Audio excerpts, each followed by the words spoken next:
Hello. So figure eight, and it is based on reproduction.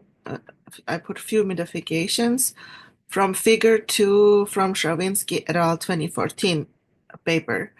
So it is probably the most difficult figure or one of the most difficult ones to explain because I'm exploring the YouTube space, but really YouTube space is for all, right? So my YouTube videos are not necessarily watched only by professional astronomers.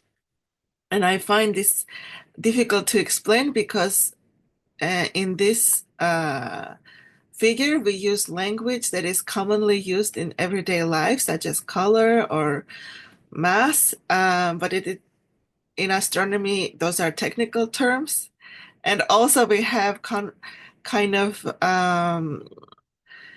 early type galaxies which and late type galaxies, but it doesn't mean we now know that early type galaxies were not the first ones, but originally they thought that early type galaxies formed first and then the late type galaxies formed. So it's very confusing, but the main point is that when you take all of the galaxies in any of the clusters, for example, Coma cluster, um, then if you plot them uh, on color magnitude space, and the magnitude here is represented by stellar mass, those are different kind of masses, and the color doesn't mean the colors we think every day, but astronomical technical color. Just bear with me.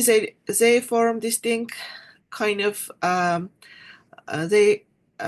they galaxies occupy distinct loci, distinct areas in Z space.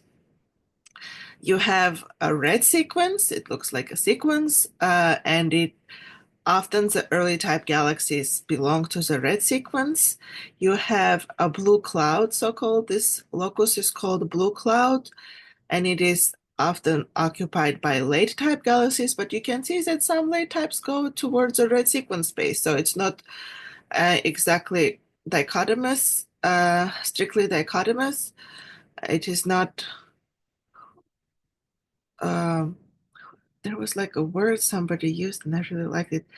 Oh yeah, it's not a monolith. This definition is not a monolith. I like that word as applied to a concept or idea or category. So there is a distribution, um, and between red sequence and blue cloud, there is a sparsely populated area where galaxies also fall into called green valley. So we want to know why galaxies are in this distribution. Why is there distribution that way in this scalar magnitude space? And as I said already, some of the properties are associated with where red sequence or a blue cloud. For example, if you're a star-forming galaxy, you are probably in a blue cloud. Not always, but and the morphology also separates between red sequence and blue cloud. Spirals usually are in blue cloud, ellipticals are usually in the red sequence. So this is one of the phenomena that people who study galaxy formation and evolution try to explain.